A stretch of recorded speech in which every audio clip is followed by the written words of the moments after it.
This edition of the Mike Wagner Show is brought to you by Picture This Photo Books, where remembering is the key ingredient. How beautiful your mother looked at her wedding, and even more so at yours. And who doesn't miss Grandma's meatballs? The holidays are coming. What better time to give a gift of remembrance that makes you laugh and cry all at the same time? Whatever gift of Grandma's recipes, or just because, those smiles and tears will melt your heart. Call Karen Shaw at 646-798-0809 or visit picturethisphotobooks.com. Mention the Mike Wagner Show and get 10% off your first order. Picture This Photo Books, bringing your memories back to life. They're whimsical, casual, or formal, and always uniquely you. The Mike Wagner Show is powered by Sonic Web Studios. If you're looking to start or upgrade your online presence, visit www.sonicwebstudios.com for all of your online needs. Call 1-800-303-3960 or visit us online at www.sonicwebstudios.com to get started today. Mention the Mike Wagner Show and get 20% off your project. Sonic Web Studios. Take your image to the next level. Hey everybody, it's Mike from the Mike Wagner Show. It's time to give a shout out to our official sponsor of the Mike Wagner Show, international award-winning author Mian Mohsen Zia. If you love fast-paced mysteries, then you'll love Missing by Mian Mohsen Zia. Available on Amazon in paperback and ebook. Missing is fast-paced and intriguing with an unforgettable twist. It takes place in 4 countries with 2 strangers and 1 target where truth is an illusion and those you love will be the first to go missing. It's available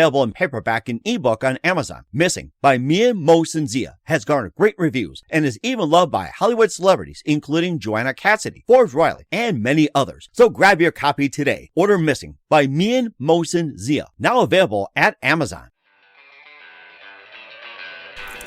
It's now time for the Mike Wagner Show, powered by Sonic Web Studios.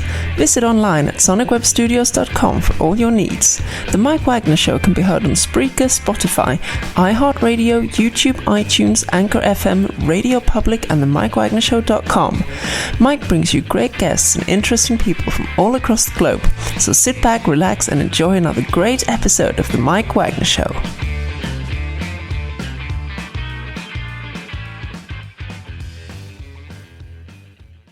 Hey everybody, it's Mike from the Mike Wagner Show, powered by Sonic Web Studios. Visit online at sonicwebstudios.com for all your needs. Look at a professional website without breaking your budget. Sonic Web Studios is the answer. Sonic Web Studios offers fast, affordable custom web designs that blow the competition away. Call today, 1-800-303-3960. That's 1-800-303-3960. Or email to support@sonicwebstudios.com. Mention the Mike Wagner Show for 20% off your first project. Sonic Web Studios, take your image to the next level. Also, time to give official shout out to our official sponsor of the Mike Wagner Show, international warring author Mian Mohsen Zia. If you love fast-paced mysteries, you'll love Missing by Mian Mohsen Zia, available on Amazon in paperback and ebook. Missing is fast-paced and intriguing with an unforgettable twist. Takes place in 4 countries, 2 strangers, 1 target, where truth is an illusion and those you love be the first to go missing. It's available on Amazon in paperback and ebook. Missing by Mian Mohsen Zia has garnered great reviews and evil evidence endorsed by Hollywood celebrities, including Joanna Cassidy, Forbes Riley, and many others. So grab your copy today for Girls Missing by Mian Mohsen Zia, available on Amazon. Also, the Mike Wagner Show is brought to you by Picture This Photo Books, where remembering is the key ingredient. How beautiful your mother looked at a wedding, and even more so at yours. And who doesn't miss Grandma's meatballs, huh? Well, the holidays are coming, and what better time to give a gift of remembrance that makes you laugh and cry at the same time? Whatever gift of Grandma's recipes or just because, those smiles and tears will just melt your heart. Call Karen Shaw, Picture This Photo Books at 646-798-0809. That's 646-798-0809. Or visit picturethisphotobooks.com. Mention the Mike Wagner Show, get 10% off your first order. Picture This Photo Books. Bring your memories back to life. They're whimsical, casual, or formal, and always uniquely you. Also, the Mike Wagner Show can be heard on over 30 podcast platforms like Facebook, SoundCloud, Spreaker, Spotify, iHeartRadio, iTunes, Google Play, Amazon, Apple Music, and more. Take the Mike Wagner Show with you on any mobile device. Subscribe to the Mike Wagner Show on the YouTube channel. Follow us on Instagram and Twitter today. And don't forget to check out the Mike Wagner Show merchandise coming soon to the MikeWagnerShow.com. Also, check out the merchandise like t-shirts, pop sockets, hoodies, throw pillows, tote bags, and more. Go to Amazon.com and check out the Mike Wagner Show podcast. And for more great gift ideas, go to Amazon.com and check out the Mian Mohsen Zia store for missing, ones, wrinkles, and a lot of great books and great merchandise. Good 24/7 as well. Amazon.com/Mian Mohsen Zia. And don't forget to support the Mike Wagner Show generously at the MikeWagnerShow.com. Also support us on Anchor FM and PayPal make sure you do so today. We're here with a terrific gentleman who's an author of a brand new book, and he's also got a couple of on Amazon, like The Happiness Code and Naughty or Nice list. And whose list are you on? I guess we'll answer that question in just a minute. And he's done everything from helping the government catch naughty folks to running the Walt Disney Marathon as a woman. And he's focused on becoming a world-renowned author. And of course, he's got some favorite genres, and he's also climbed the top of Mount Fuji, got kicked off of Mount Rainier, and also sailed through a Suez Canal, taught English in Japan. We'll find out more about his great ventures along with his new book we'll talk about. Live, ladies and gentlemen, from the Plus Studios in beautiful Northern Virginia, the very multi-talented author of the brand new book, The Devil Pulls the Strings, author Joe Zarek. Joe, good morning, good afternoon, good evening. Thanks for joining us today. Hey, thanks for having me, Mike. Well, it's great to have you on board, too. And, of course, before we talk about the books that you've written, like The Happiness Code, Naughty or Nice, whose list you're on, you've done just about everything possible, like helping the government catch bad guys, to running the Walt Disney Marathon as a woman. And you also have climbed the top of Mount Fuji, got kicked off of Mount Rainier, and you also sailed through a Suez Canal and taught English in Japan. And, before we got started, what else have you done and what haven't you done? I guess that's my question. Oh, I'm your typical, veteran, served 2 decades in the Navy around the globe, both Persian Gulf War, Cold War, and been all around. And, even in the Persian Gulf, hunted pirates, did a little bit of everything. Been stationed all over. Yeah, it's been a fantastic career, but transitioned and moved on to different government agencies and continuing that work. So I'm behind the scenes guy, worked FBI, other locations too. And it's been a real fun career. Mm-hmm. And it sounds like a fun career too. And tell us how you first got started in your career. You talked about being a veteran, and how'd you first get started? What, as a veteran? Oh, or just like, go way, way back, like the Wayback Machine. Well, originally I came from my mother. And then after New York City grew up, you can pick up on the accent. And then it just wanted to serve in the country. So Navy was a calling, joined. And sure enough, they sent me to Winter Harbor, Maine, my first command. And then they sent me over to Japan. And it kept going from there with a lot of assignments all over that I can't talk about, but still very fun. And even ended up in the Gulf during the first Gulf War. And then also then again back when we were still going years later after. So very, very interesting to do that, do vessel boardings. It was interesting. And when we went to hunt pirates, that was crazy, because who thinks of pirates in today's day and age? but they're still out there. Mm-hmm. And of course, it's not the Pirates of the Caribbean type, folks. So don't think of Johnny Depp as a pirate. It's like you'll probably be shocked or probably have a heart attack when you see an actual pirate guy. So we're giving you a heads up. You are correct. Yes. Well, I do have a lot of gold with me, and I'm going to take this with here. So, yeah, we watch all the Pirates of the Caribbean movies too, as you could tell. So, and of course, just the things you've done as well too. That you were helping the government catch the bad guys and running Walt Disney Marathon as a woman. And how'd you tell us about that story? How you come up with the idea? So I did not. I ran the marathon successfully as a biological male. However, on their website, they listed me as successfully completing the marathon as a 44-year-old woman. So I thought that was funny, and I didn't want to change it. And then I called my mom and asked what other secrets she was keeping from me. Oh my gosh, that's something. I don't know if I can even finish a marathon, almost like a Mickey Mouse time here. So we just have that. And of course, you also climbed Mount Fuji and you got kicked off of Mount Rainier. And tell us about the story about Mount Rainier. So Mount Rainier is fantastic. When you go, you can go in a day, and there's Camp Muir Station where you sleep. And that's about 10,500 feet up. But when we got up there, our group, ranger came in to kick us off because there were avalanche warnings. Oh, I see. But we were right to the top almost, and we were like begging him, just let us go. He didn't see us, but no, got kicked off, and I haven't been back. But someday I would love to go back and finish climbing, because that's an amazing mountain, because one 8 to 10,000 feet, there's snow all around you, and it's just fantastic. And you can still be in shorts, so it's awesome. It's a fantastic place in Washington State. Huh. It sounds like it too. And, since we're on subject of mountain climbing, and what are some of the other mountains you've climbed, and what do you plan on climbing? Well, I always wanted to climb the tallest mountains in the world, but I'm older now, so that still would be great after I retire from the government. But still, I've been on Mount Fuji, and that's that's a mountain in Japan. They say, you're a fool in Japan if you never climb, but if you climb more than once, you're a bigger fool.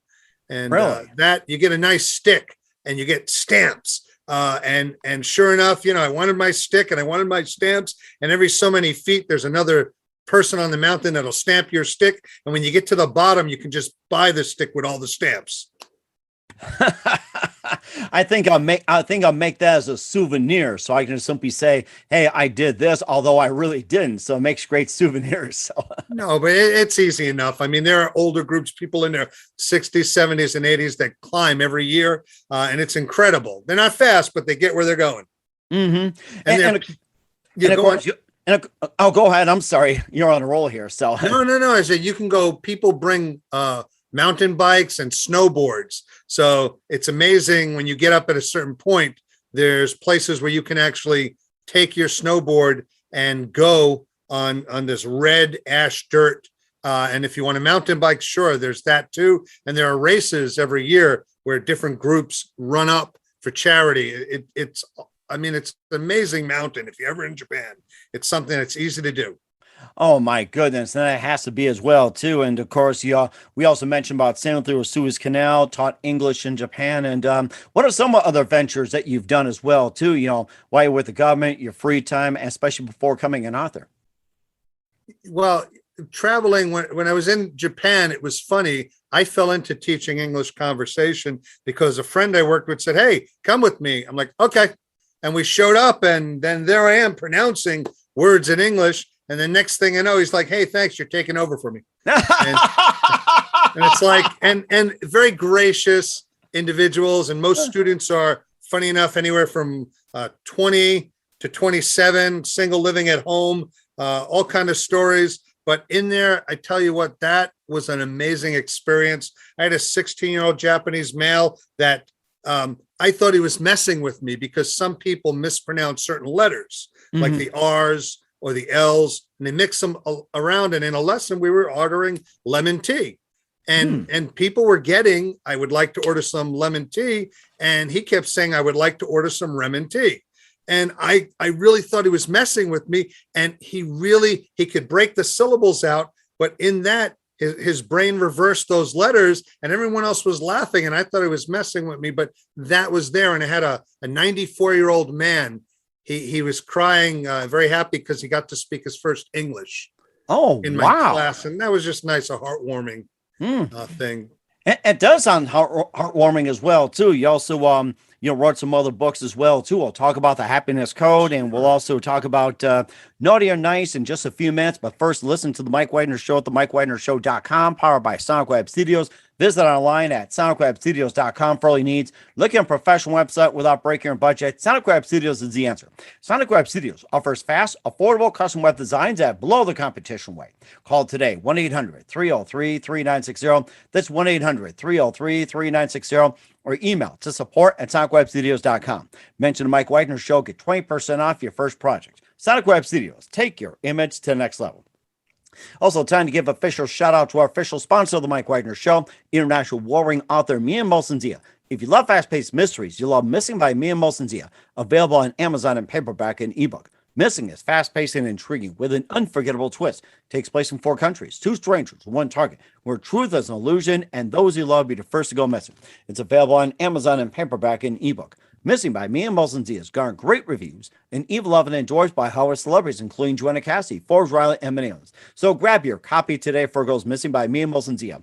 available on Amazon. Also, the Mike Wagner Show is brought to you by Picture This Photo Books, where remembering is the key ingredient. How beautiful your mother looked at a wedding, and even more so at yours. And who doesn't miss grandma's meatballs, huh? The holidays are coming. What better time to give a gift for remembrance that makes you laugh and cry all at the same time? Whatever gift for grandma's recipes, or just because those smiles and tears will melt your heart. Call Karen Shaw at Picture This Photo Books at 646-798-0809. That's 646-798-0809. And visit picturethisphotoBooks.com. Mention the Mike Wagner Show. Get 10% off your first order. Picture This Photo Books. Bring your memories back to life. They're whimsical, casual, or formal, and always uniquely you.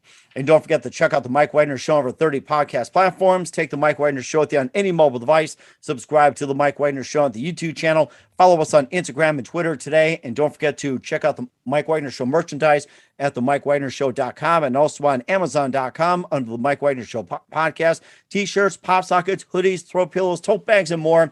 We've got right here at the Mike Wagner Show. And also check out the Me and Molson Zia store on Amazon for great books like Missing, Once, and Wrinkles. Also T-shirts, pop sockets, hoodies, tank tops, you name it, he's got it. It's the Me and Molson Zia store on Amazon. Make sure you check out today. And don't forget to support the Mike Wagner Show on Anchor FM as well as PayPal and the MikeWagnerShow.com. Make sure you donate generously today. We're here with the amazing, multi-talented author Joe Zarek here on the Mike Wagner Show with his new book, The Devil Pulls the Strings, to be it's out September 15th as we speak here. And before that, you also wrote books, The Happiness Code, Naughty or Nice, Whose List Are You On? And before we talk about those books, tell us how you got started as an author and who are some of your favorite authors growing up.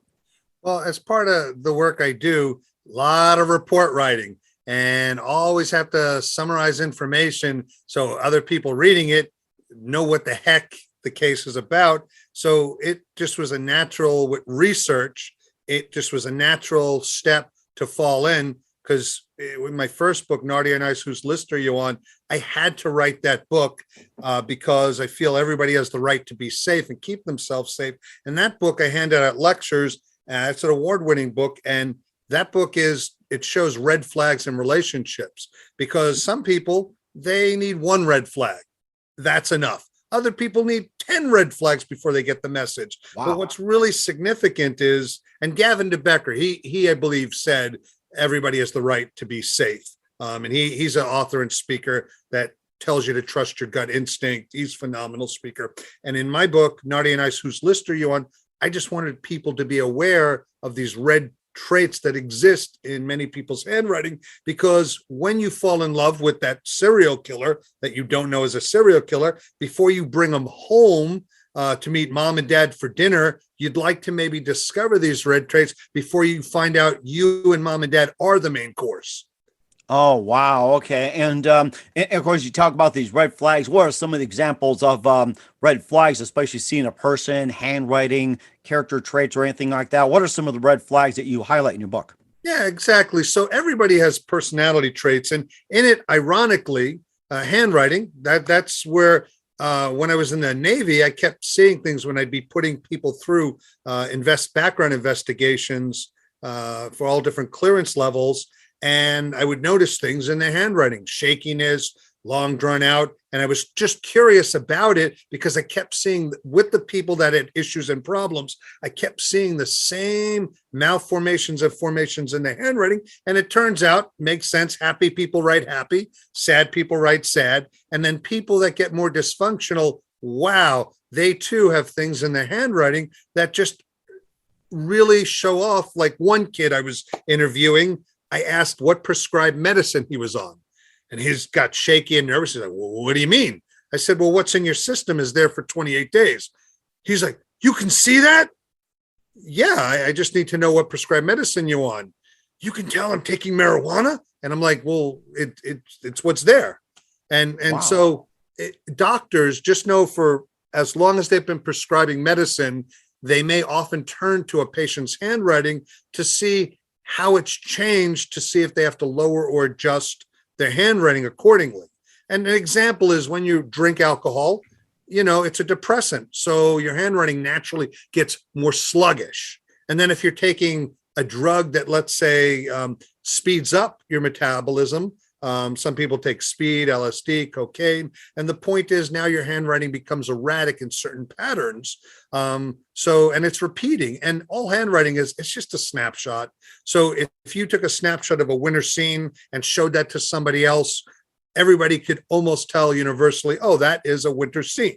And when you take a person and ask them to write something down, you're taking a snapshot of the person. So it shows, all emotional traits. It shows their physical trauma. I was at a trade show for cardiologists, and one of the cardiologists who came up, her friend had said, show the handwriting. And she scribbled words down for me. And I looked at that, and I didn't have a magnifying glass, but I said, oh, you had trauma in your midsection. And she got nervous, said, no, I didn't. And her friend is like, tell him. And it turns out the person had lost a baby, a child recently. And that shows up in your handwriting. It's just an absence of a V space. It looks really odd, but it stands out when you know. But I've also interviewed people and talked with people who it doesn't just show the negative or bad. I had one person that I was at another show for pharmacological convention down in Orlando. And this person, I came up and I said, wow, are you religious, or do you have something to do with the church or something? And he was a pastor, and all his people behind him was. And what was interesting in his handwriting, he drew his handwriting as if it looked like an angel with wings wrapped around. And that's what his image. So when we draw pictograms. In our handwriting, we actually form that we're not paying attention to, but our subconscious does. So getting back to red flags, when people, here's an interesting thing. Sometimes people put things in their handwriting like a smiley face at the end of their writing. That may be harmless, but then again, maybe not. Thomas Cain, he's an individual that's locked away that won't get out, and he has some of the most evil handwriting, and all these traits, these things that would be a red flag you'd want to look at. But simple red flags are stubbornness, and what's relevant, more important than even a specific trait, is you're with somebody and you're always bumping heads. And in a relationship, you just want to know why they do what they do, whether they know it or not, just so you can work with them better. So imagine if you both could see what you guys bump your heads, and you could learn and then see each thing, the perspective from the person. An example is someone who's high speed with somebody who is super slow, and they're on an assembly line together or on a team. Well, the person who's high speed will end up killing the person who's really slow. And I'm just joking, but because that's a conflict. But knowing that if you were a supervisor or a team lead, you wouldn't put people on together. But even still, when I worked at the FBI, I wasn't a special agent, but I worked with a lot of special agents and counseled them. And they would give me cases, always shoving them in my face, just asking for clarification. And there'd be things where they couldn't catch the person to reveal information because they weren't asking better questions. And you can see in writing, there's a field called statement analysis where you see deception in writing. And it's very important. Secret Service has a course that they teach for this, but that's just showing in where we speak when we lie or deceptive, we change the words we use. So if in a murder, there's a person, we'll say military, and he does kill someone and you want the facts, well, military people and law enforcement use certain verbiage when they speak, and they call their weapon, and it's holstered, it's secure. But when they take it out, now they may be firing a specific 9mm, a 45. And when you're talking to people, just by having them write out, let's say, example, you have 3 people you believe stole from your cash register. You don't know who did it, but if you just ask them to write how the circumstance happened, the facts, then you will see in the handwriting where deception appears with spaces, vagueness in numbers, and then you can now ask better questions when you go back to ask people. One guy, we were doing a case, a lot of money disappeared under his watch, wanted to know where it went. He wasn't talking, but it seems he really loved motorcycles and he loved blondes with rather a big chest. And so, funny enough, somebody was assigned with blonde hair and a big chest and who happened to like motorcycles too. And he shared a lot of information that allowed him to be put away. But then there are other people too, where people just have a naughty side, and they have a panache for holding hands with the wrong type of people, and they travel to locations around the world where there are houses of prostitution. And we've had people, one case, and it was a tragic case, but there was a employee who was aggressive, and the agents wanted to know what the heck, and they showed me the case file, and I said, oh, well, this, and they showed me two handwritings.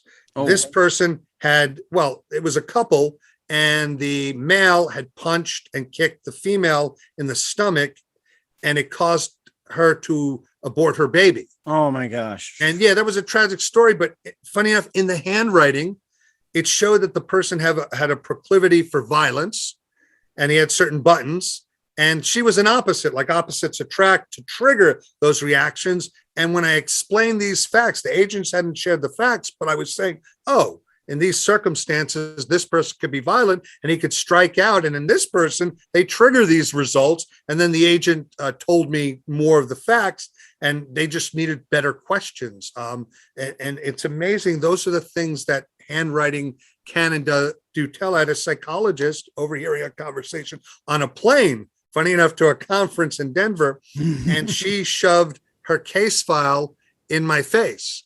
And she was stymied. She says, look, I'm really stymied. I'm sorry to bother you, but I have this patient, and they've been with me about 8 weeks, and I don't know if they're telling the truth about being suicidal.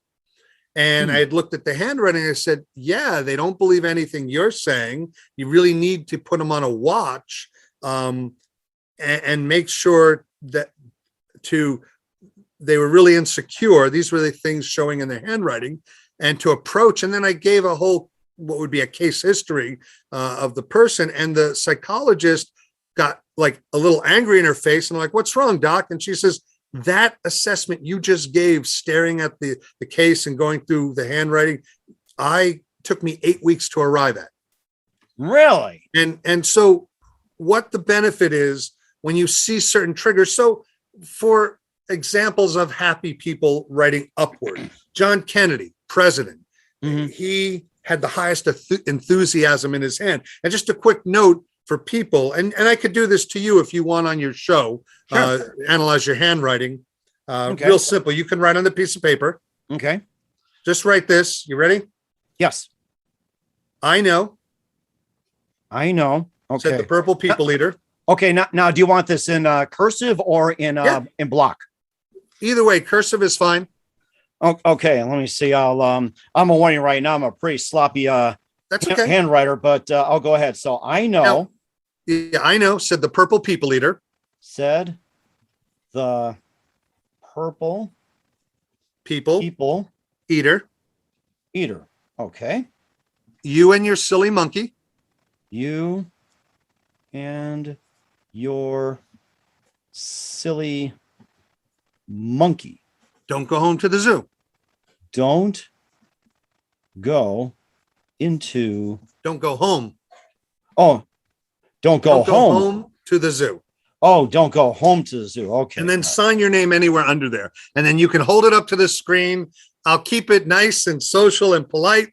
So any of your own business is your own business. But for entertainment purposes, I can share some things about you. And I don't know you. So hey, here. All right, here we go. Can you see this okay? Whoops, let me Oh yeah, hold on. Okay, that's a little bit closer. Okay. How's that? So let's see. Okay. Just looking at that. You get attention drawn to you, whether you ask for it or not. Definitely. Wow. You could have been a prosecutor, because you can hold your own in a heated discussion, sir. That is awesome. A prosecutor? Oh my gosh. Well, defender, prosecutor, but you can hold your own in a heated discussion. Wow. And there's more stuff, but you pulled the paper away. But the point is, very quickly, there's a lot of things that you can see. And when you're doing a bigger assessment, profiling, you get information. So what's relevant is, if you were doing therapy, here's the significance for therapists using handwriting in their practice is you on a platter get to see things. Now, the reason 8 weeks to 12 weeks is significant, a lot of state funding runs out between 8 to 12 weeks. But what the handwriting shows you is a snapshot of all their trauma to emotional issues. And the point is now when you're giving them therapy, you can guide it much more effectively and efficiently, and you can keep reaffirming. And there are ways to raise self-esteem. Even the letter T that you draw, even though your letter T. Okay. If you think of your arms and your shoulders. Okay. Where are your arms? Are they at your ankles? That would be silly. Are they at your waist? No, that would still be silly, but they're on your shoulders. And your arms, you form a natural T. Now, I can't stand up, but you're forming a natural T, and that's pretty high. So what's relevant about the T bar, where you cross, there are over 112 traits. You can put your arms down now, but the most important thing is where you cross the letter T is significant. So when it's in the middle of the length of the character, you know, you're very practical. You hit all your goals. But the great part is as you rise up, and John F. Kennedy, which I referenced before, highest enthusiasm, a dreamer, he takes all his T's and he, at the top of the letter, be it small, lowercase, or uppercase, he always crosses the T at the very top. Really? Wow. Oh, yeah. And it's cool to look up and see. And of course, he was a dreamer. And wow, what an inspirational fellow. Now, also significant, some people, they draw the top of the letter T above what would be the line. So you're above. The problem is now you're a true dreamer, but you don't ever hit your goals. Mm-hmm. And so what's important is you connect and you can go as high as possible. Now, the great part, if you know Jack Canfield, and NASA did a study that shows that after 27 to 30 days, whatever you do on a routine or regular basis, this is regarding behaviors and habits, you make permanent, so you don't have to think about them anymore. So as an exercise for you and all your listeners, they can cross their T's from the middle all the way to the top where they're touching the letter at the very top. And what will happen is as 2 to 3 weeks pass, you may not notice changes around you, being more confident, just being things just working to your advantage better, but everyone else around you will start to notice. So when you do speak out, you're not speaking in an offensive or blunt way, but you're speaking in a confident way. And it's simple. Now, I did community service at a library, and I met a person who overheard me looking at people's handwriting, and he said, "Could I show you some of my handwriting?" And I said, "Sure." He brought in the next day 4. Now, I don't know if you remember in 4th grade, kids that would use black and white composition notebooks. I remember that, yes. Well, he brought in 4 of these, and he's an adult in his 20s, and he hands them to me.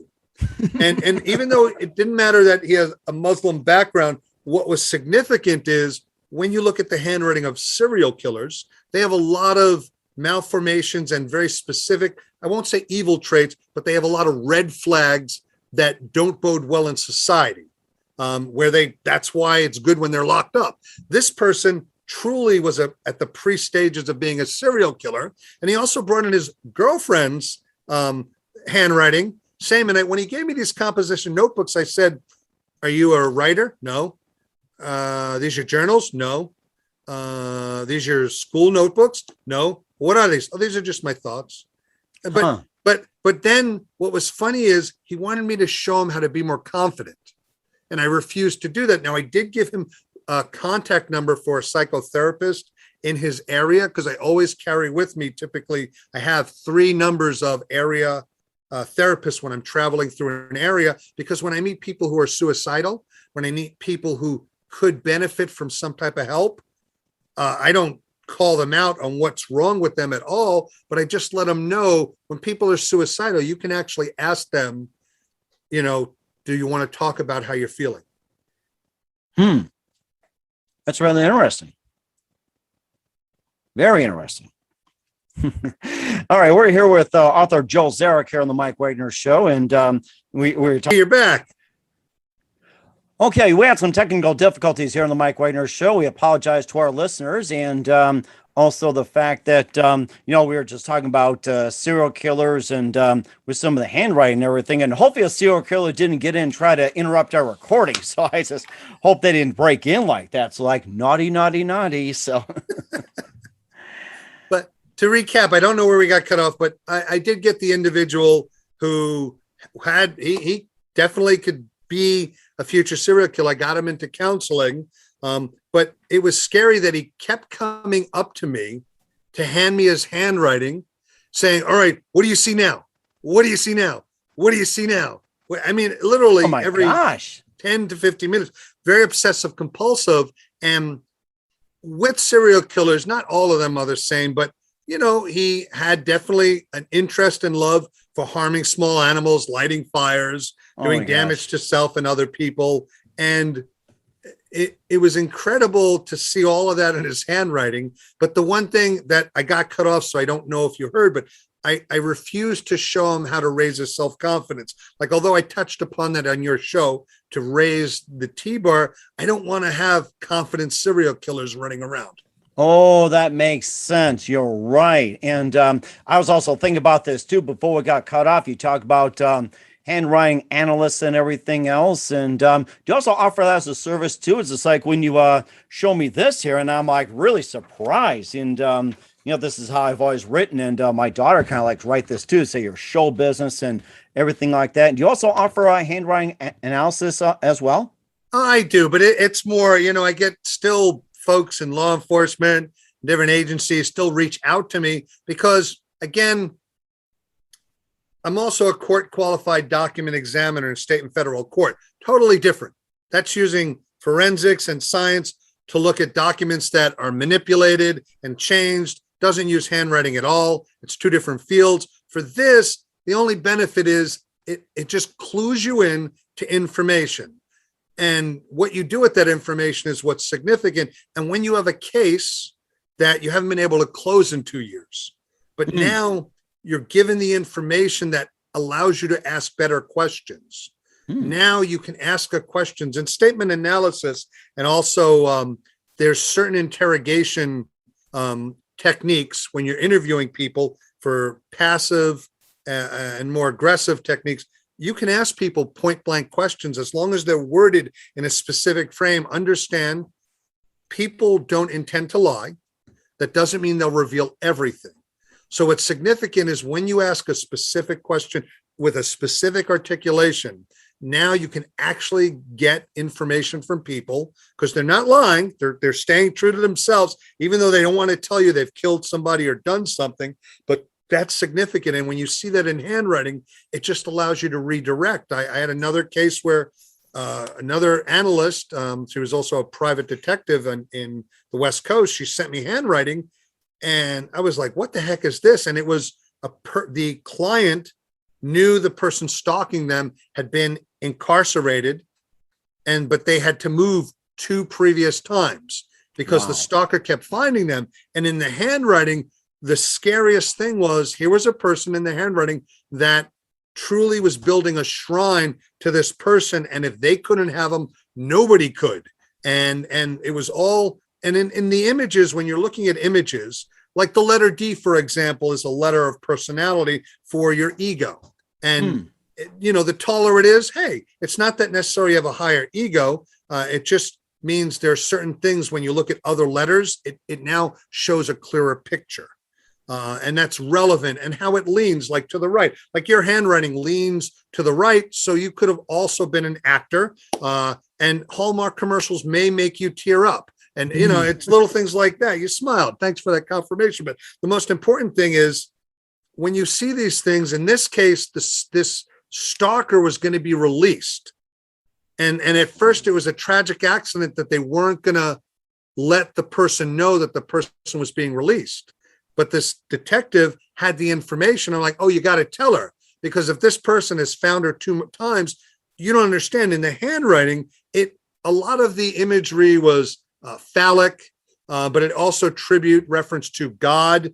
And it was like as scary as and macabre as could be, with just the images and the pictograms that were manifesting in the handwriting that told a completely different picture. So when you're pointed out to images of what would be a guillotine.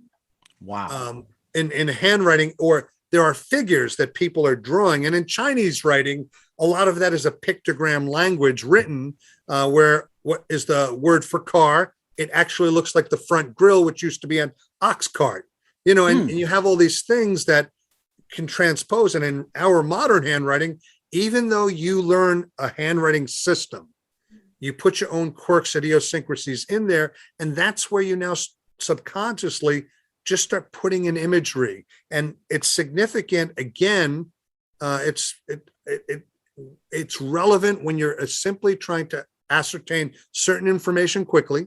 For a therapist, a psychologist, it's great.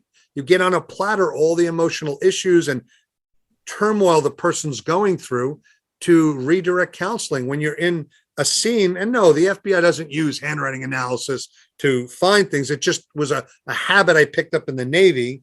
And then sure, I went through a 3-year program to get, qualified and certified. But even still, what's relevant is when you're trying to just get to the bottom of certain information and it cuts through all the fluff, that's the benefit to it. Now, for fun, in a show like this, yeah, people could give a phrase. They can get 3 to 5 things that are entertaining, humorous, even shocking, naughty if you have their spouse or a mate next to them and they stand behind the spouse or mate, and everything you're saying, the spouse or mate is confirming with nods and smiles. It's true. And it's amazing. So that, and I didn't mean to derail the whole thing, but it is an amazing thing. And that's why I wrote Naughty or Nice, whose list are you on? Because I wanted to hand it out at lectures, because again, I just wanted people to be safe, because again, you may need one red flag to go, yep, okay, that person, da-da.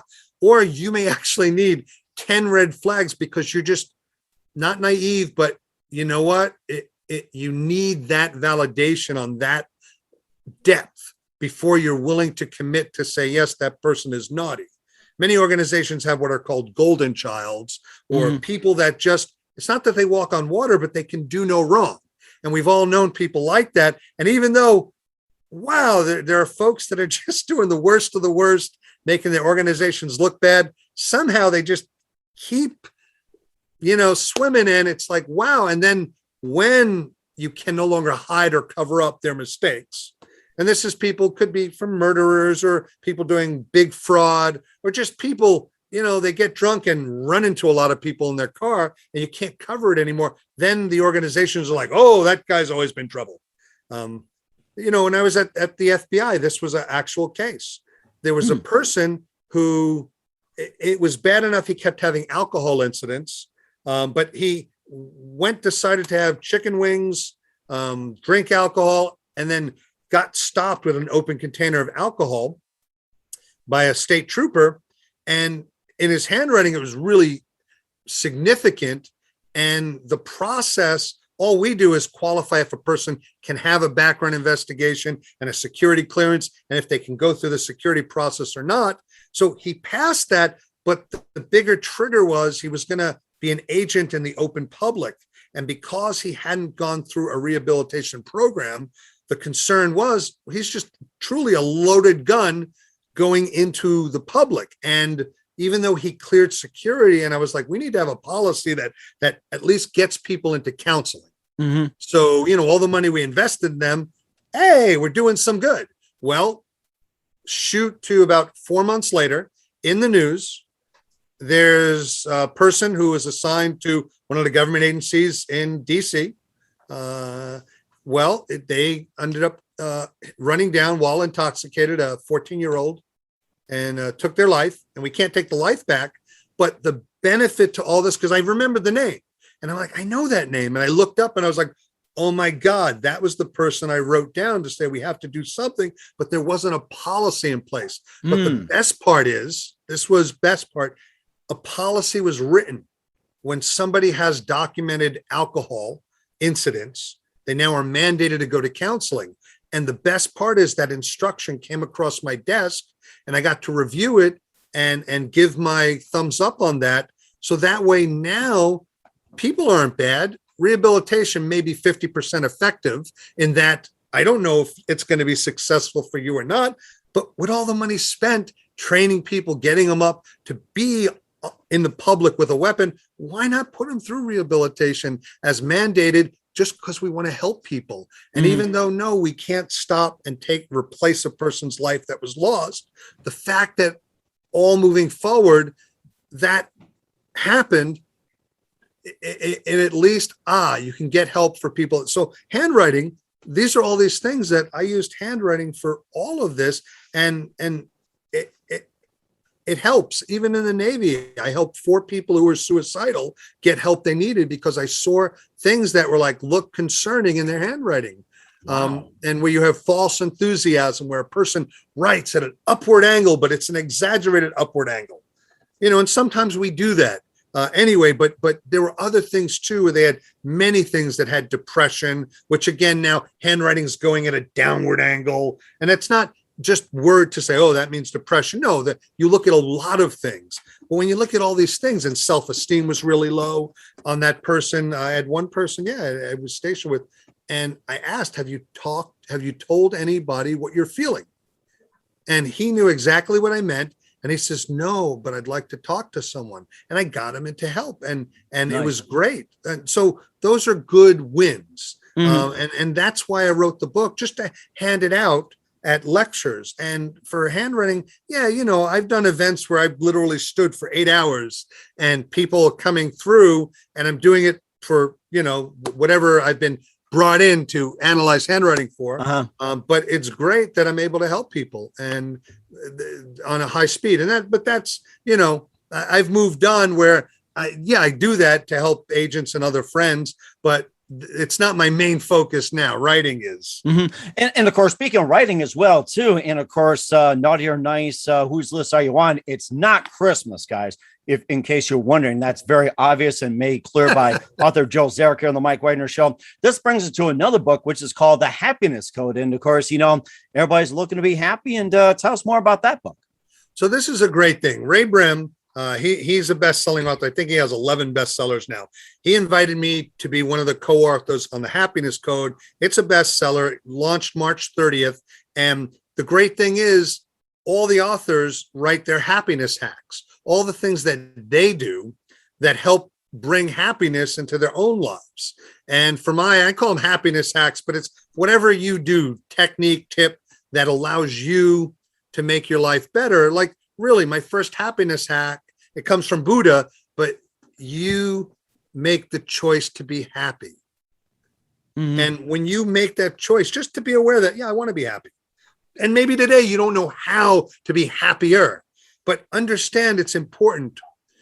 All the other authors, and it was great for me reading all their insight and story, because I go into why I ran the marathon in that story, because I did that, funny enough, because I'm a disabled veteran. And when I was at Walter Reed, I was getting fitted for a shoe insert, and I was surrounded in a room of other veterans that had lost limbs, arms, legs. And everybody was laughing, joking, just getting along, because the disabilities did not define us. Nobody in that room was defined. Sure, we had missing limbs, but you know what? We were getting on with our lives, and it was just something you deal with. But I sat there. Now, my dad, he always wanted to run a marathon too.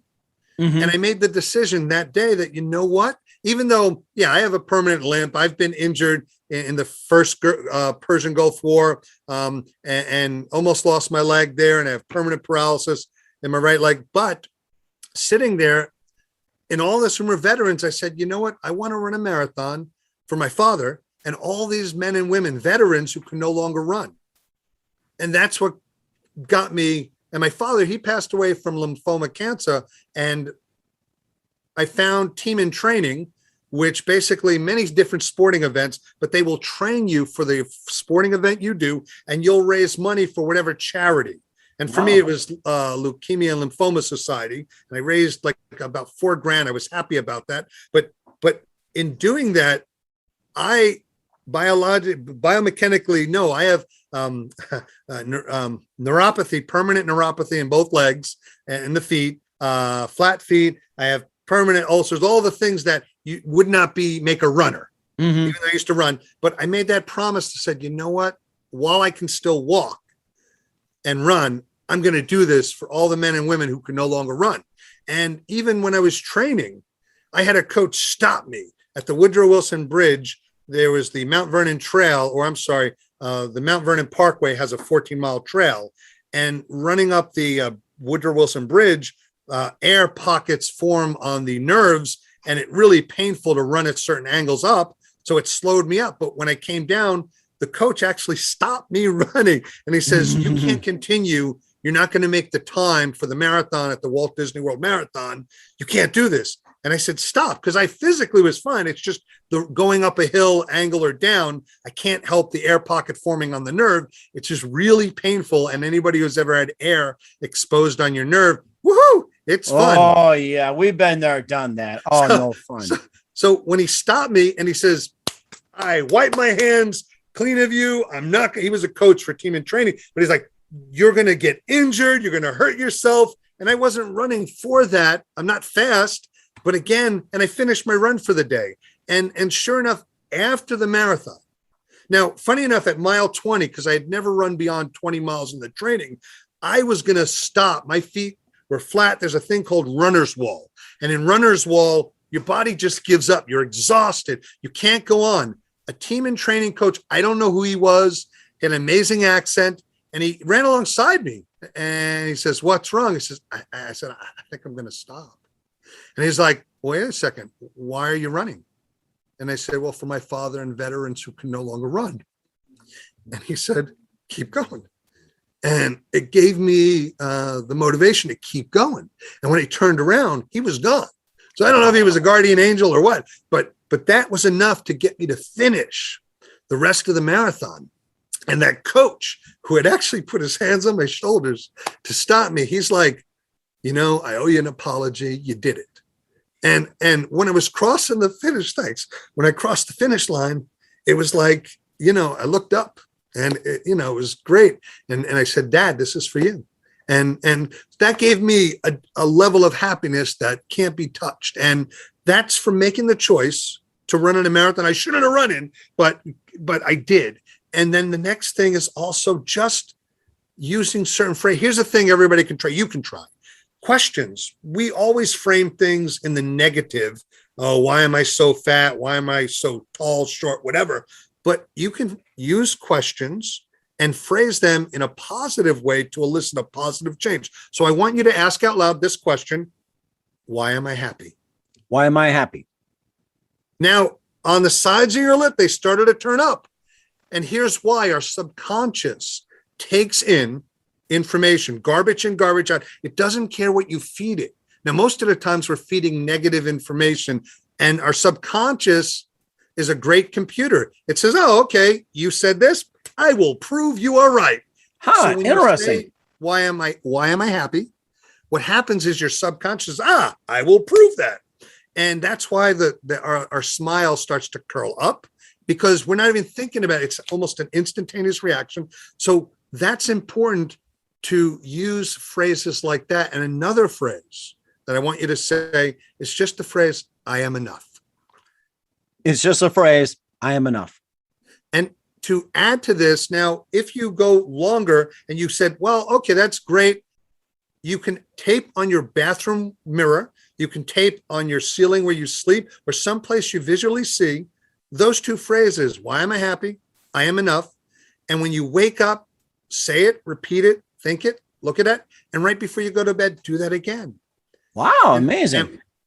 And now I have my third happiness hack I'll share with you, because I have a whole list, but I'll just share the third one. The other thing people can do, which I found great, is everybody has something they believe in bigger than themselves. Mm-hmm. It may be God, it may be Muhammad, it may be Buddha, it may be Jesus, it may be universe, source, whatever for each person is different. But you can write a letter of gratitude for all the things you have. And here's the best part about this letter. When you're writing, dear universe, dear God, dear Muhammad, dear Jesus, dear Buddha, thank you. And now all the things you want to have in your life in the future, maybe you want a great relationship and be closer to your children. And just writing, dear, universe, dear spirit, dear God, thank you for the beautiful relationship I have with my wife. Thank you for being able to have a smooth communication with my children. thank you for having more money in my bank account where I have peace of mind. Thank you for having a platform on the internet with multiple channels, whatever the point is. And then when you sign your letter, you're just signing it 3, thank you, thank you, thank you, and you sign your name. Now, the same thing like those phrases of I am enough and why am I happy? You read your letter out loud. You don't have to do it next to your spouse, significant other, kids, but in a place you can see or read it. When you wake up, read it. And it could be any number of goals for finance, things that you'd like to be thankful for in a future sense. Why? Because your brain can also be triggered and trained for future events.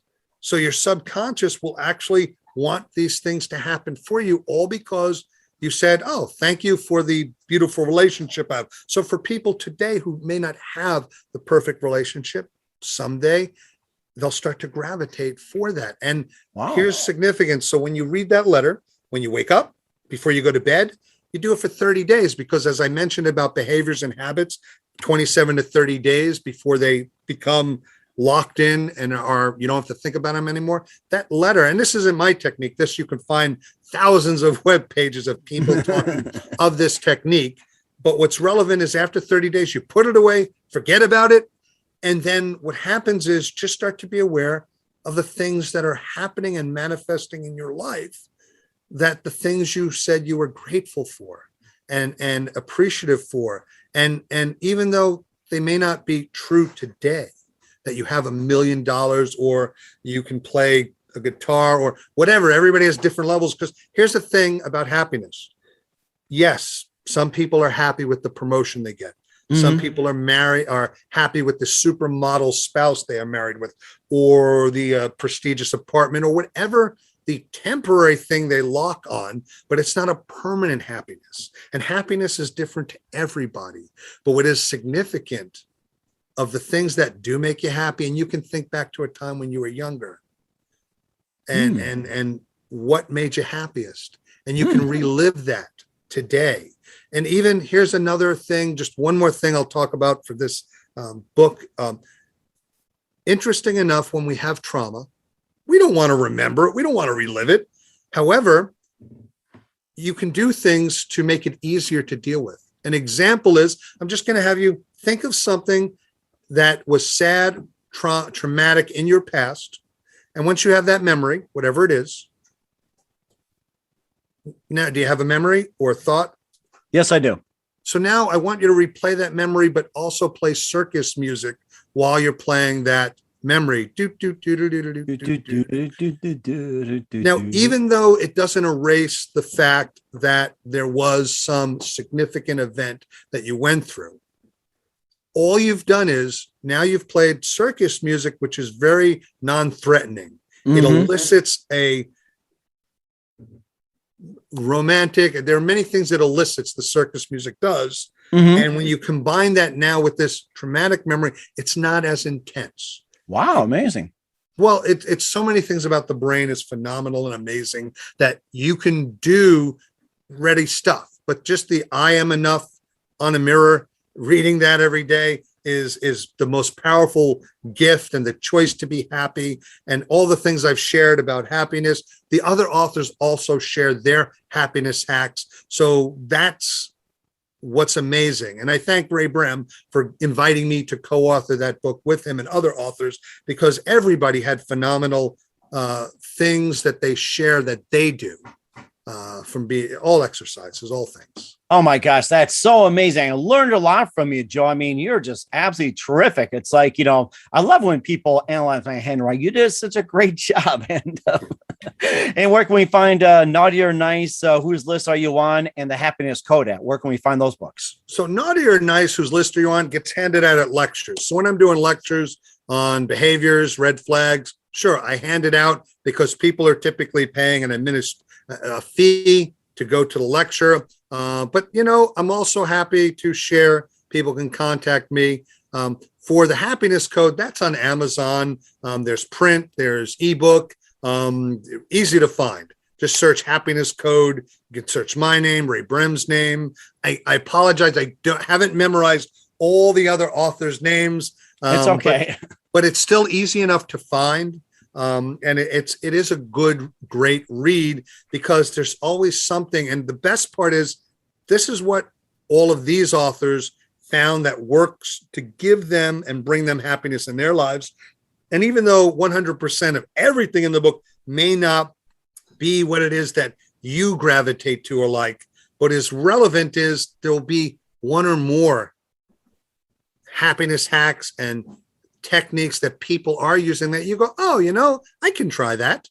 And so that's the significance of the book. And that's why it really bestseller, rightly so, because it has, in today's day and age, not just the pandemic, we need books like this that, wow, somebody, even with all this stuff going on, wow, they have found ways that to bring happiness. And when you can do that for somebody else, to see somebody going through a struggle and a hard time and just sharing with them to ask, why am I happy, or I am enough? That is significant, especially when they give a big sigh. Yeah, I feel the same way. Yeah, and we all do. But we do sometimes need that from somebody else to make us remember and help us remember. And then we can reset and keep going on with our lives in a better direction. And that's very fantastic as well, too. And very amazing stuff.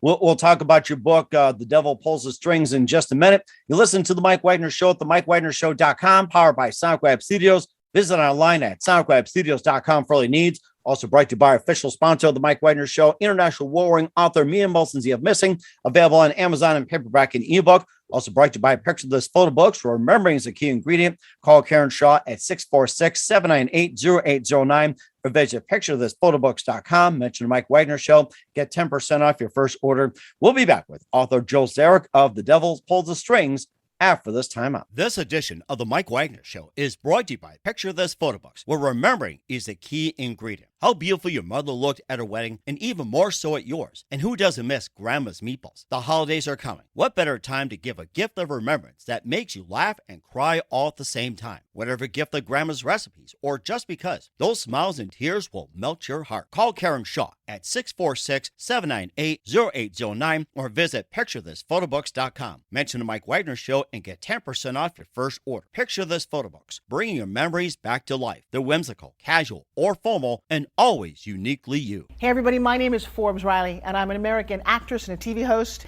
And I was delighted when I got my copy of Missing, which is Extraordinary Relation of Ordinary People based on a real life relationship. It's well written. It's amazing.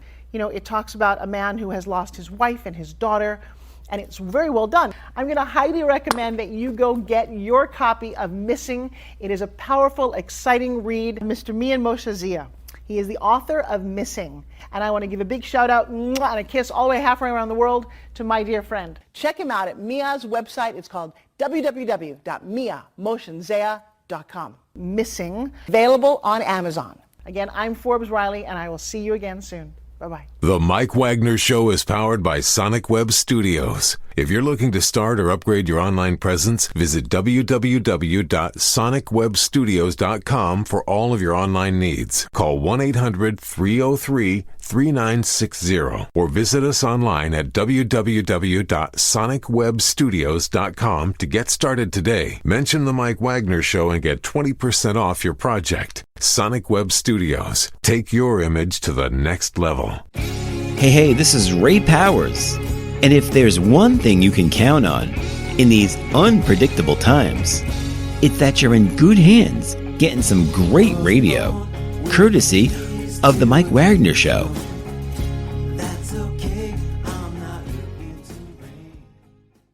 We're back with author Zarek of The Devil Pulls the Strings here on the Mike Wagner Show. We talked about his amazing career, doing everything from helping government catch the bad guys, running in the Walt Disney Marathon, and also his books, The Happiness Code, or Naughty or Nice, and just a lot of great stuff. Now let's get to the book that's out September 15th as well, too, The Devil Pulls the Strings. And tell us more about the book. And I guess the question is, can one haunted musician outplay the supernatural to save New York City? So here's the great thing. Best way to sum up the book, it's where time travel, twisted history, secret societies, and one haunted musician collide. Real simple. the character, the main that we follow through his eyes, first person perspective, is Boone Daniels, and he almost kills his best friend who's in a band. And he's in a hospital. He's like, look, you got to fill in for me. The band set. And the guy's never been out of Wentzville, Missouri. And he's like, whoa, I can't go out of there, because he has other issues. He has debilitating panic attacks. He has guilt. Why? When he was 6, his family was attacked by a horrific monster, an evil spirit called a Wendigo. And that he's left with this debilitating panic attacks because anytime he sleeps, anytime he's in dark enclosed spaces, the Wendigo appears and it continues coming after him. So he has scars, scrapes, bruises all over his body. And now his friends asked him to go to New York. And he's like, I've never been out of Wentzville. I've never been anywhere. Wow. Will that thing follow me? Will that thing harm other people? But this person helped him out, got him his first job out of all places. Wentzville, Missouri is where the St. Louis Renaissance Festival is. Oh my gosh. Or Renaissance Fair. And many people in small towns by Ren fairs, they all end up invariably working at the Ren fair in some capacity because it's income, it's work. And Boone Daniels, just like his best friend Flynn Michaels, he became a Ren fair knight. And it was during a joust where he almost killed his best friend. Oh my. Yeah, but also, his friend in the band, the Village Idiots, he asked him, he said, my set, go to New York. So of course he has to keep a promise because Flynn was always there for him. But when he steps out of the cab, he catches sheet music from Paganini, because here's a good question, a segue. Niccolo Paganini, born in 1782, is recognized as the world's greatest violinist, and he was the world's first rock star of the violin world. And rumor has it, his mother gave his soul to the devil so Paganini would be the world's greatest violinist. Oh, wow. Amazing. Imagine a world where this was true. Then you would be immersed in The Devil Pulls the Strings. Oh, I see. Okay. When you think about Devil's Soul and the Soul of the Violin, makes me think of Devil Went Down to Georgia, Charlie Daniels. That's the first association I had with it. And thank you for that association. And in that, so Boone steps out of a cab. Sure enough, he hears a commotion up above in townhomes in New York City. He catches falling sheet music. He sees Paganini's name.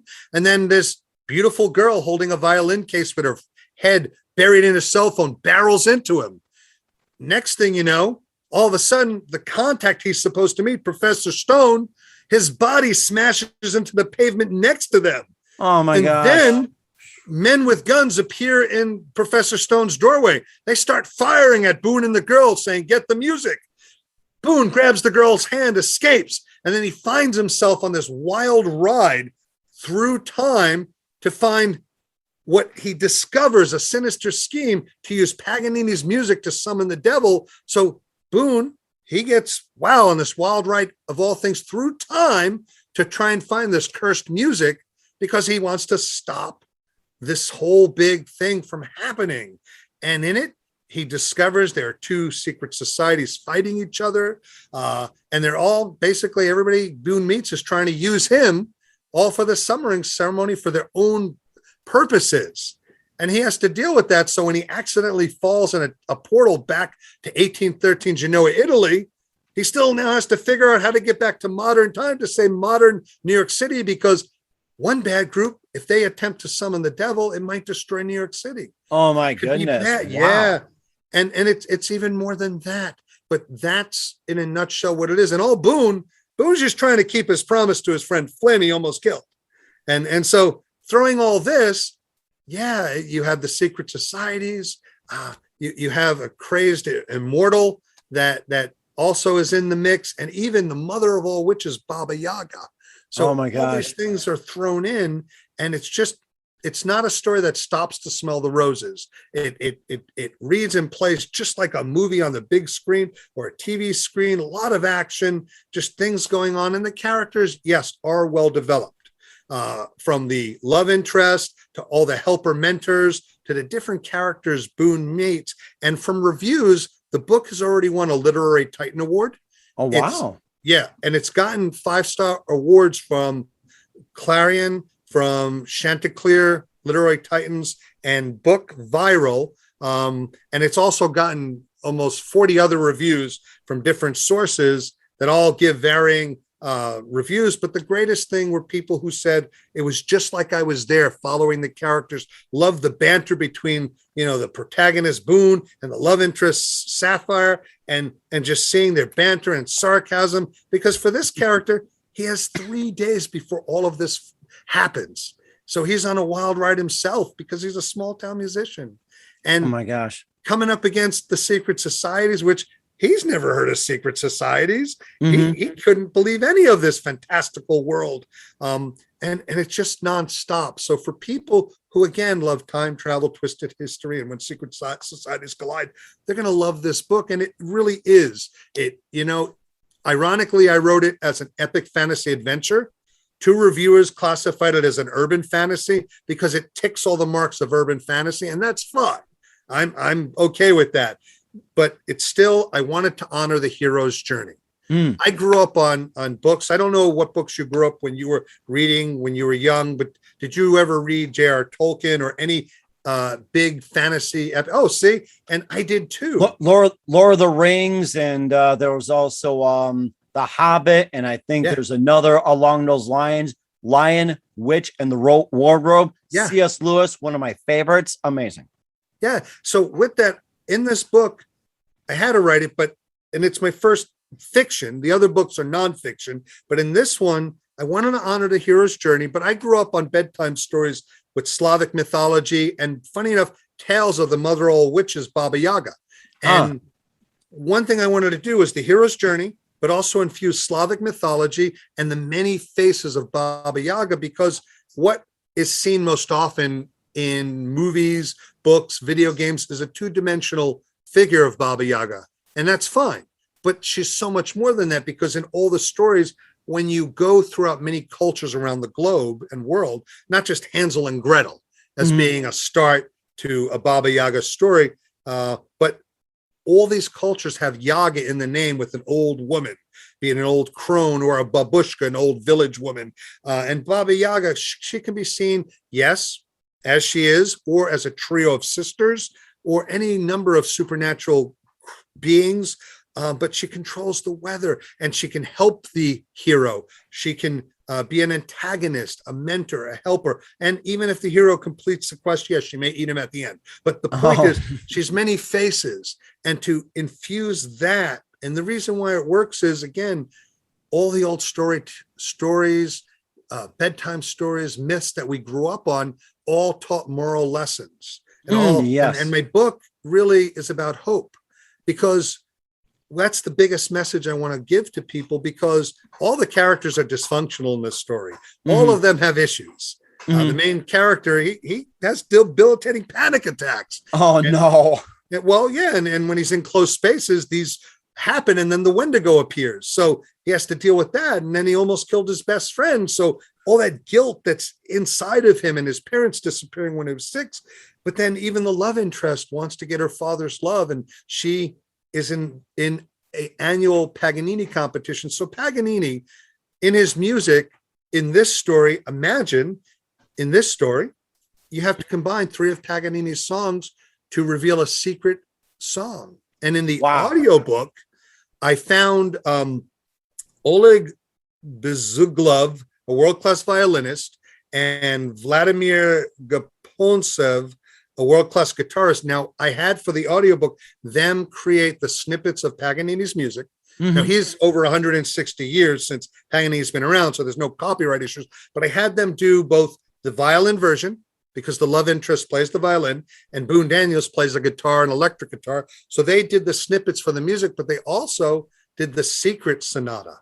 Wow. Amazing. And so this whole thing is just that, and it's just a wild ride. So in that, honoring the hero's journey, and the hero's journey is nothing more, for those that don't know, it's you have a normal life, and then all of a sudden you're thrust in a world that is not yours, and you now have to do some major epic tale, be it save your town, save your city, save the world. And that's what it is, and it's high stakes. So that is everything on a platter, and it's just, there is a series potential. And you mentioned The Lion, the Witch, and the Wardrobe. And Bonnie Solomon, the producer of the Chronicles of Narnia, she told me when she said, wow, this would make a great series Mhm. because it's so comprehensive. And I hadn't thought of that. But I was like, well, thank you, because it's Bonnie Simon. And she's also been involved in Shrek and City of Embers, and just like, whoa. And it was very nice that she said that. But there are future books in the work of the different characters in this book. So they'll have their own standalone book, but it'll still be the series that continues, just because if you know the Dresden Files by Jim Butcher, it's on TV, but it's also an amazing written series about a Chicago detective that's also a wizard. So people who were reviewing, who happen to know Jim Butcher and his series, they were like, oh my God, your humor is so similar to the Dresden Files. And the character is just that. He's a detective and he's also a wizard, and he goes through in a normal life, but there's also magic. And the comedy is wow, very superb. And it just, you'd have to read the books to understand. But that was a compliment that someone was comparing me to Jim Butcher, because just whoa. And he has a very prolific, many books that he's written. So I'm catching up with my 3. That's so amazing. And I was just going to say, this is like the librarians meet the magicians. That's what it sounds like. In fact, that's what it is. If you want, it can be described as the Librarians. That was a TV series with Nora Wisely and Bob Newhart.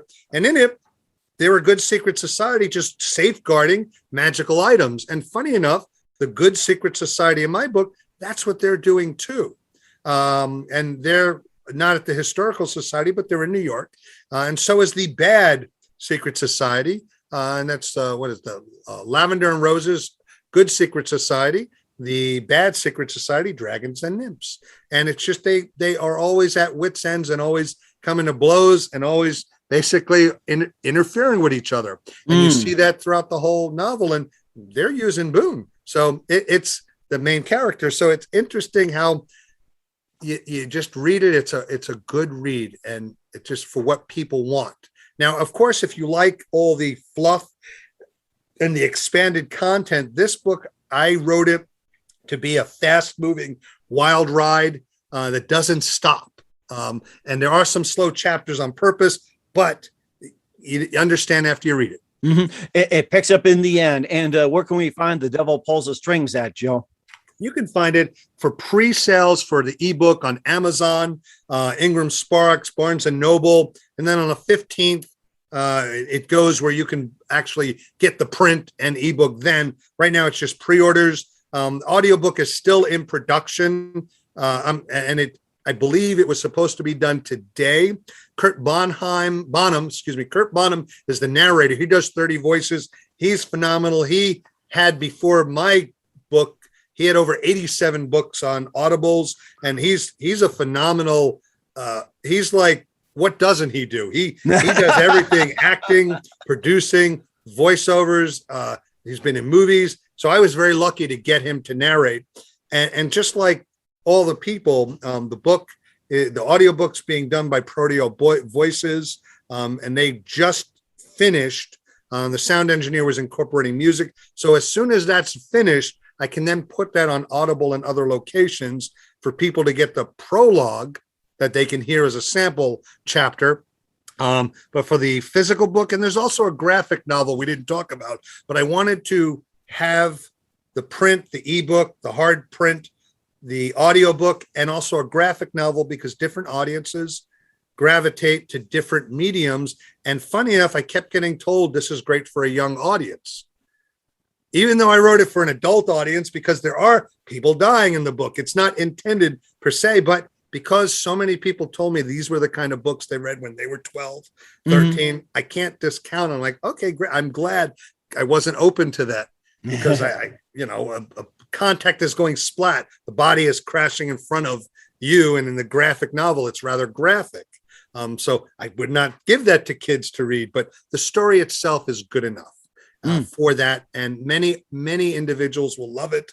And the worst criticism I actually got, which I'm fine with, a person said there are no LGBT plus characters in the book. That's what they were disappointed about. It's a bromance. It's a guy keeping a promise to his friend, and it's a high-speed race. That just was no time. Even looking back, going, well, where could I even introduce characters? this particular story, this particular book, there just wasn't any place to do that. A future book, hey, maybe. But again, write what you know. And, I'm from New York, and I actually went to every place that the character goes because I wanted to step out of a cab. And I wanted to see at this townhome, what does the protagonist see? What do I see? And funny enough, I describe the smell. Now, New York City is very clean, can be, but at the corner of this block was a Japanese restaurant, and they hadn't picked up the trash that yet. Oh my gosh. There was a whole combination of smells of puke, dog urine, and other smells. And the character's like, whoa.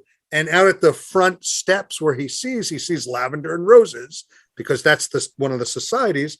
And he's commenting that even though there are all these lavender and roses, they can hardly mask the smell of this garbage. And even though this is a city that never sleeps, they forgot to pick up their trash. Oops. But anyway, so I go all over the place on tangents. Sorry. That's so amazing. I mean, you're a wealth of information, Joe. I got to say that. I really learned a lot from you. And we're here with author Joe Zarek of The Devil Pulls the Strings here on the Mike Wagner Show. A very big thank you for your time. You've been absolutely amazing. And just a few more minutes as well here. And you're very enjoyable. Love to have you back. What else can we expect from you in 2021 and beyond?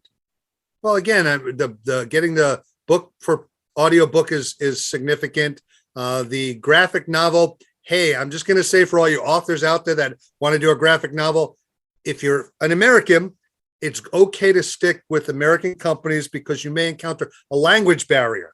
There are many professionals around the world, but if you're not from a specific culture or know another language, you get interesting results when you give your material to books. Examples are drivers on the wrong side of the car, characters reading the wrong food where you're talking about gyros, but in the scene they've drawn hamburgers. But for future projects, I'm working full time. I do 14 to 16 hour days, still catching naughty folk. So unfortunately, that takes up most of my time. So the fact I got to write a book, and I spent 2.5 years researching the book before I wrote, took 10 months to get the first draft, but then almost 5 years doing the revisions with my line by line editor who cut 42,000 words and to make it a better tight read. But now, as soon as this done and the promotions are done, I can finally start writing the next book in the series and then the next book. So and I have my blog. So there are people who can go onto my website to see my blog for just my musings, and on the Facebook group as well. But yeah, I'll be writing the next set of books. That's so amazing. We're certainly looking forward to it, Joe. I just can't wait. And who do you consider biggest influence in your career? You know what? Funny enough, I can go from Stephen King, and he has on Writing Well, an amazing book that just cuts to the chase on what makes a great author. There's George R.R. Martin for Fire and Ice and what we've seen, the Game of Thrones series. And it was crazy to see some of his writing style as I was writing this book. Whoa, I couldn't believe that there was certain formatting that I was doing. And I'm like, wait a second, I'm reading George R.R. Martin's book and I wrote something similar. Wow, that's awesome. A bigger influence also Margie Lawson. Margie Lawson, a psychologist and a best-selling author, she teaches using edits and emotions in writing to amp up your writing. So I dedicated this book, The Devil Pulls the String, to her because what I learned from her and her master classes and all her courses was how to write better, how to communicate better in my own voice. Because what she does is she shows you, okay, look, you need to have a visceral reaction when you write. And you also have to have internal physical actions, and you have to have a thought going on in your mind, and you have to show, not use the tired cliches, which we're all guilty of. And she shared and showed all of that to me. And because of that, when I was in a master class, immersion class, everyone else was best-selling authors, all female, all Regency novels and historical fictions. And I was very humbled because I didn't even have a book then, but the fact that I was there, and when we were crafting sentences, I got the whole room to go, ooh. Ooh, I can feel it. So to get that, like from that validation from a room full, one woman, she was going to hit 25 bestsellers that year. I was very humbled to be in that company with Margie Lawson, and she just inspires you to raise up your writing. So for authors, Stephen King, Douglas Adams, George R. R. Martin. I grew up with so many people, science fiction, Terry Pratchett. I mean, I can go on and on with all the authors, but for Margie Lawson, for writing, she is how I give credit to why my writing became significantly better than it was. And have so much further to go.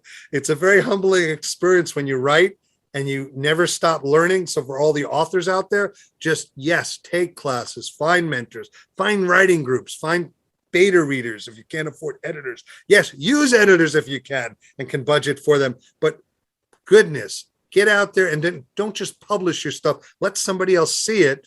And don't worry about people stealing your stuff. You don't have to do that. Great ideas are a dime a dozen. It's the execution in your own words, but finding a way to effectively communicate in your own words, to really share and show the story in your words. Yeah, that makes all the difference in the world. So thank you, Margie Lawson, for that. That's so amazing as well, too. We thank you as well, too. And what's the best advice you can give to anybody at this point? Oh, well, again, remember, tell yourself every day when you wake up and go to bed, I am enough. Ask yourself every now and again, why am I happy? Make the choice to be happy. And when you want to step out to do other things in your lives, you may not have had that support, but know that you can, but you have to start somewhere. So make the choice and then pursue. Except serial killers, no, don't make those choices. But for everyone else, I want everybody to know that they are enough. And they just remember to say, I am enough. And that's very important as well, too. Once again, we're with author Joe Zarek of The Devil Pulls the Strings on the Mike Wagner Show. Joe, a very big thank you for your time. You've been absolutely amazing. Learned a lot from you. Looking forward to having you again soon. Do us a favor, keep us up to date. Love you have back on 2021. Don't forget to keep in touch. Once again, tell us about your upcoming projects. What's your website? How do people contact? Where can people purchase or check out your books? Yeah, again, jwzarek is the website.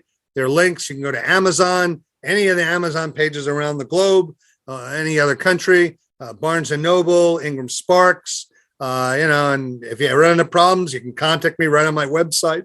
My Facebook group, easy to find me. Just search. You will find me. LinkedIn. I'm all over the place, for better or for worse. We certainly will do so. Once again, Joe, a very big thank you for your time. You've been absolutely amazing. Looking forward to having you again soon. Do us a favor, keep us up to date. Love you back in 2021 and beyond. Don't forget to keep in touch. You've been absolutely amazing and terrific, and we definitely wish you all the best.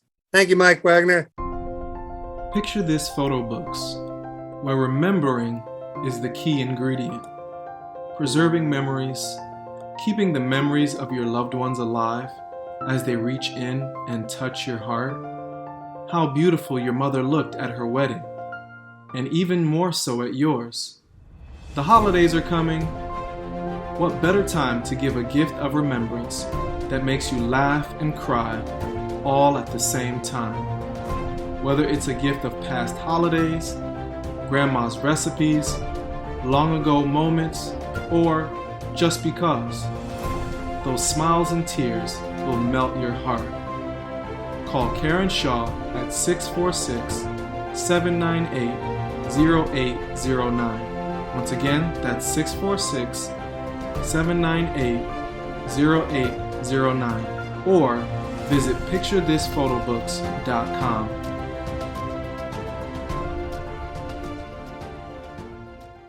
Hey everybody, my name is Forbes Riley, and I'm an American actress and a TV host. And I was delighted when I got my copy of Missing, which is Extraordinary Relation of Ordinary People based on a real life relationship. It's well written. It's amazing. You know, it talks about a man who has lost his wife and his daughter, and it's very well done. I'm going to highly recommend that you go get your copy of Missing. It is a powerful, exciting read. Mr. Mian Moshe Zia. He is the author of Missing. And I want to give a big shout out and a kiss all the way halfway around the world to my dear friend. Check him out at Mia's website. It's called www.miamotionzea.com. Missing, available on Amazon. Again, I'm Forbes Riley, and I will see you again soon. Bye-bye. The Mike Wagner Show is powered by Sonic Web Studios. If you're looking to start or upgrade your online presence, visit www.sonicwebstudios.com for all of your online needs. Sonic Web Studios specializes in custom web design, app development, social networking, search engine optimization, domain registration, email marketing, online stores, and more. Since our birth, we have been designing and developing immaculate websites and providing web solutions which are a cut above the rest. As a leading web designing enterprise, we have a team of extremely talented web designers who are well-focused and have the experience of working on multiple web developing platforms such as PHP, Magento, custom WordPress, and more. Sonic Web Studios has been helping businesses of all kinds, whether big, small, established, or startup, impress their audiences with exemplary web solutions. We don't just create beautiful and functional websites. We give you a complete online solution with the main goal of enhancing your yearly revenues. We aim to give your business the online exposure and brand acknowledgement that will help you in achieving increased conversions leading to profitable sales. Call 1-800-303-3960 or visit us online at www.sonicwebstudios.com to get started today. Mention The Mike Wagner Show and get 20% off your project. Sonic Web Studios. Take your image to the next level. Thanks for listening to The Mike Wagner Show, powered by Sonic Web Studios. Visit online at sonicwebstudios.com for all your needs. The Mike Wagner Show can be heard on Spreaker, Spotify, iHeartRadio, iTunes, YouTube, Anchor FM, Radio Public, and themikewagnershow.com. Please support our program with your donations at themikewagnershow.com. Join us again next time for another great episode of The Mike Wagner Show.